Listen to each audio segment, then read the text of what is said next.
तो बेटा आज हम लोग करने वाले हैं क्वेश्चन नंबर 43। ये क्वेश्चन देखने में जितना डिफ़िकल्ट है, जब हम लोग सॉल्व करेंगे तो हम लोग पाएंगे कि ये उतना ही इजी क्वेश्चन है। तो चलो फिर हम लोग स्टार्ट करते हैं, है ना। देखते हैं क्वेश्चन क्या कहता है। हमारा क्वेश्चन कहता है a particle a moves along a circle of radius R which is 50 centimetre so that its radius vector small r relative to the point O shown in the figure rotates with constant angular velocity omega। ठीक, हमारे पास एक particle है capital A, ये एक circle पर ऐसे move करता है और सर्कल का रेडियस है 50 सेंटीमीटर। और जब ये मूव करता है तो यहाँ पे देखिए सर्कल पे ही एक पॉइंट है ओ जो कि फिक्स है, इसके अबाउट ये रोटेट करता है कांस्टेंट एंगुलर वेलोसिटी ओमेगा से। अब हमको क्या क्या फाइंड करना है? हमको फाइंड करना है modulus of velocity of particle, मतलब कि इसका स्पीड निकालना है।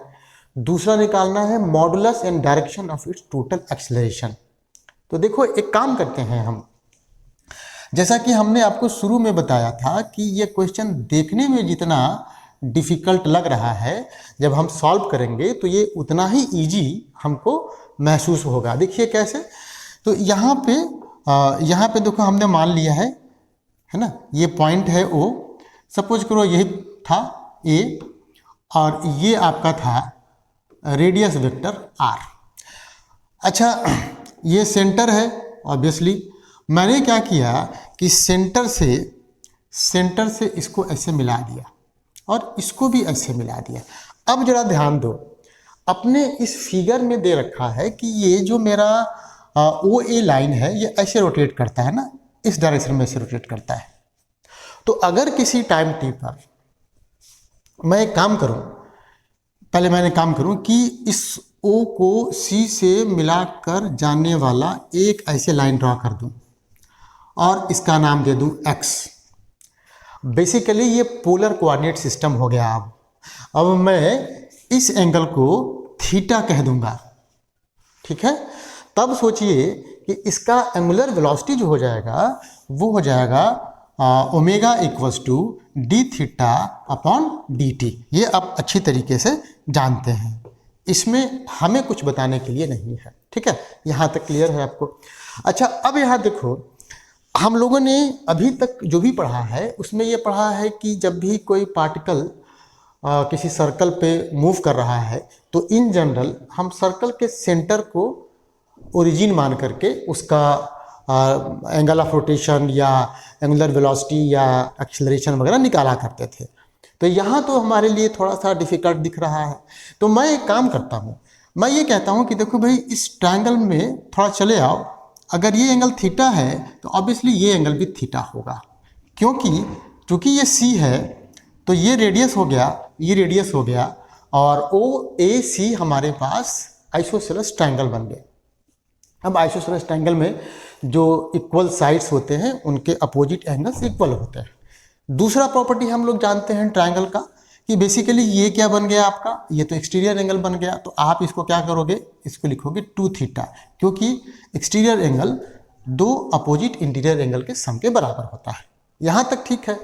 अब मैं एक काम करता हूँ, अगर मैं इसके अबाउट निकालने जाऊँ, इस पॉइंट के अबाउट एंगुलर वेलोसिटी, तो उसके लिए मैं कहूँगा एंगुलर वेलोसिटी, पहले मैं लिख देता हूँ angular velocity of A with respect to C. C मतलब सेंटर ऑफ आर सर्कल, उसको हमने ओमेगा डैश से डिनोट किया। तो ये तो हो जाएगा d2 theta upon d T, इसी मोमेंट पर, जिस मोमेंट पर इसका एंगुलर है वेलोसिटी, मतलब मोमेंट का ये तो कांस्टेंट ही है।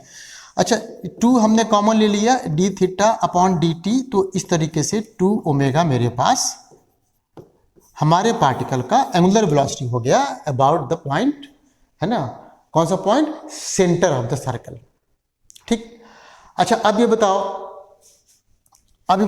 ओमेगा तुम्हारा कांस्टेंट है तो ओमेगा डैश भी कांस्टेंट है। तो अब क्वेश्चन क्या बन गया? क्वेश्चन ये बन गया कि मेरा पार्टिकल बेसिकली इस सर्कल पे 2 ओमेगा कांस्टेंट एंगुलर वेलोसिटी से चल रहा है। तो इस पर जो इसका जो स्पीड होगा वो तो आप अच्छी तरीके से जानते हैं। स्पीड मतलब यही मॉडुलस ऑफ वेलोसिटी। तो ये हो गया बेसिकली आपका ओमेगा डैश आर के बराबर, और ओमेगा डैश आपका 2 ओमेगा आया है, ये आर से आपने मल्टीप्लाई कर दिया। तो बेटा एक चीज़ तो निकल गया आपका, ठीक है, modulus of velocity of particle निकल गया। अब modulus of direction of its total acceleration. तो सबसे पहले बात कि मॉडुलस निकाले हम ना टोटल एक्सेलरेशन का। जब सोचो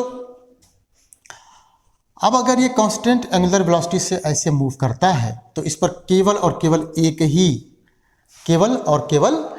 एक ही एक्सेलरेशन लगेगा, और वो हो जाएगा सेंट्रीपिटल एक्सेलरेशन, या अपनी बुक में, इस वाली बुक में इसको बोला है नॉर्मल एक्सेलरेशन। क्योंकि देखिए v कांस्टेंट है तो टेंजेंशियल एक्सेलरेशन तो 0 हो गया है ना, तो यहाँ हो गया at आपका 0। आप बताओ तो AC क्या लिखते हो आप? AC क्या लिखोगे? AC होता है ओमेगा स्क्वायर इंटू आर।